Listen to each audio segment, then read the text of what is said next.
Hello दोस्तों। तो आज हम पढ़ने वाले हैं महत्वपूर्ण पर्यावरण सम्मेलन, क्योंकि ये इतना इंपॉर्टेंट है जो हर एक एग्जाम में पूछा जाता है कहीं ना कहीं। तो हम पढ़ेंगे आज महत्वपूर्ण अंतर्राष्ट्रीय पर्यावरणीय संधियां और प्रोटोकॉल।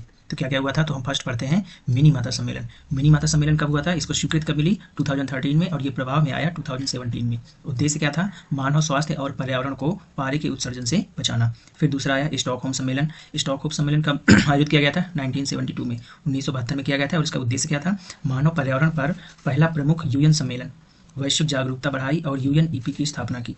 फिर तीसरा क्या है, नैरोबी घोषणा। ये कब किया गया था, स्वीकृति इसको कब मिली, 1982 में, 1982 में मिली। और इसका उद्देश्य क्या था, यूएनईपी की भूमिका को मजबूत करना और स्टॉकहोम सम्मेलन में किए गए प्रतिबद्धताओं को पुनः पुष्टि करना।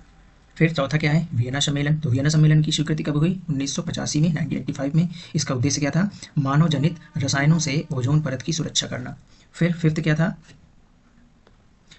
फिफ्थ था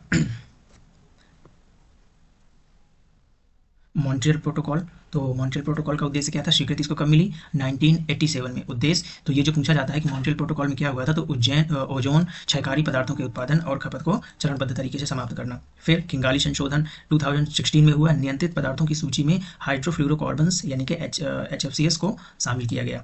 फिर हेलेंसिकी घोषणा, स्वीकृति इसको कब मिली, 1964 में। नवीनतम संशोधन 2013 में किया गया है। उद्देश्य इसका क्या था कि मानव विषयों से जुड़े चिकित्सा अनुसंधान के लिए नैतिक सिद्धांत निर्धारित करना। फिर बासेल कन्वेंशन, ये कब हुआ, स्वीकृति इसको कब मिली, 1989 में। इसका उद्देश्य क्या था, खतरनाक कचरे की सीमा पार आवाजाही को नियंत्रित करना और कम करना तथा उनके पर्यावरणीय रूप से सुरक्षित निपटान को सुरक्षित करना। फिर 8 नंबर पृथ्वी सम्मेलन, रियो सम्मेलन भी बोला जाता है इसको, आयोजित कब हुआ, 1992 में। उद्देश्य इसका क्या था, सतत विकास को बढ़ावा देना। इसके परिणाम स्वरूप एजेंडा 21 यानी कि रियो घोषणा UNFCCC अस्तित्व में आई। फिर 9th नंबर क्या था, संयुक्त राष्ट्र मरुस्थलीय विरोधी संधि यूएन यानी कि UNCCD।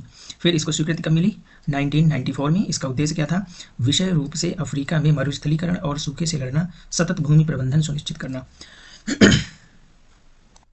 फिर 10वां नंबर क्या था, क्योटो प्रोटोकॉल। तो क्योटो प्रोटोकॉल स्वीकृति कब मिली, 1997 में। इसका उद्देश्य क्या था, विकसित देशों में ग्रीन हाउस गैस उत्सर्जन को कम करने के लिए कानूनी रूप से बाध्यकारी और प्रतिबद्धता।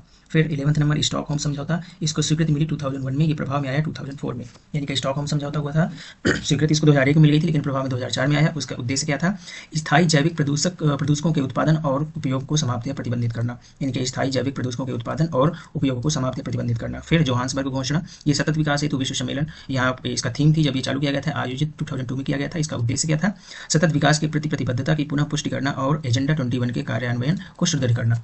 फिर 13 नंबर क्या था, रॉटरडैम सम्मेलन, स्वीकृति कब मिली, 1998, प्रभाव में आया 2004 में। उद्देश्य इसका क्या था, खतरनाक रसायनों और कीटनाशकों के अंतर्राष्ट्रीय व्यापार में साझा उत्तरदायित्व को बढ़ावा देना और पूर्व सूचित सहमति सुनिश्चित करना। यानी कि खतरनाक रसायनों और कीटनाशकों के अंतर्राष्ट्रीय व्यापार में साझा उत्तरदायित्व को बढ़ावा देना और पूर्व सूचित सहमति सुनिश्चित करना। फिर 14 नंबर में क्या था, कार्टाजेना जैव सुरक्षा प्रोटोकॉल, ये स्वीकृति इसको कब मिली, 2000 में, प्रभाव में आया 2003 में। तो यानी कार्टाजेना जैव सुरक्षा 2000 में। फिर इसका उद्देश्य क्या था, आनुवंशिक रूप से संशोधित जीवों से जैव विविधता की संभावित जोखिमों से रक्षा करना। फिर 15 नंबर बॉन सम्मेलन, यानी कि प्रवासी प्रजातियों पर सम्मेलन, ये इस पर आधारित होता है। स्वीकृति इसको मिली 1979 में, प्रभाव में आया 1983 में। इसका उद्देश्य क्या था, वन्य जीवों की प्रवासी प्रजातियों को उनके संपूर्ण आवास क्षेत्र में संरक्षित करना। फिर क्या था, नागोया प्रोटोकॉल, तो स्वीकृति 2010 में, प्रभाव में आया 2014 में। उद्देश्य इसका क्या था, आनुवंशिक संसाधनों के उपयोग से होने वाले लाभों का निष्पक्ष और न्यायसंगत विभाजन सुनिश्चित करना। फिर पेरिस समझौता, क्योंकि ये एक दो बार एग्जाम में पूछा भी गया है, तो स्वीकृति इसको मिली 2015 में, प्रभाव में आया 2016 में। उद्देश्य इसका था जलवायु परिवर्तन की प्रतिवैश्विक प्रतिक्रिया को मजबूत करना और औद्योगिक युग के पूर्व स्तरों की तुलना में वैश्विक तापमान वृद्धि यानी 2 डिग्री सेल्सियस से नीचे सीमित करना। संबंधित क्या था, यानी कि COP2 संयुक्त राष्ट्र जलवायु सम्मेलन परिवर्तन सम्मेलन का 21वां सत्र।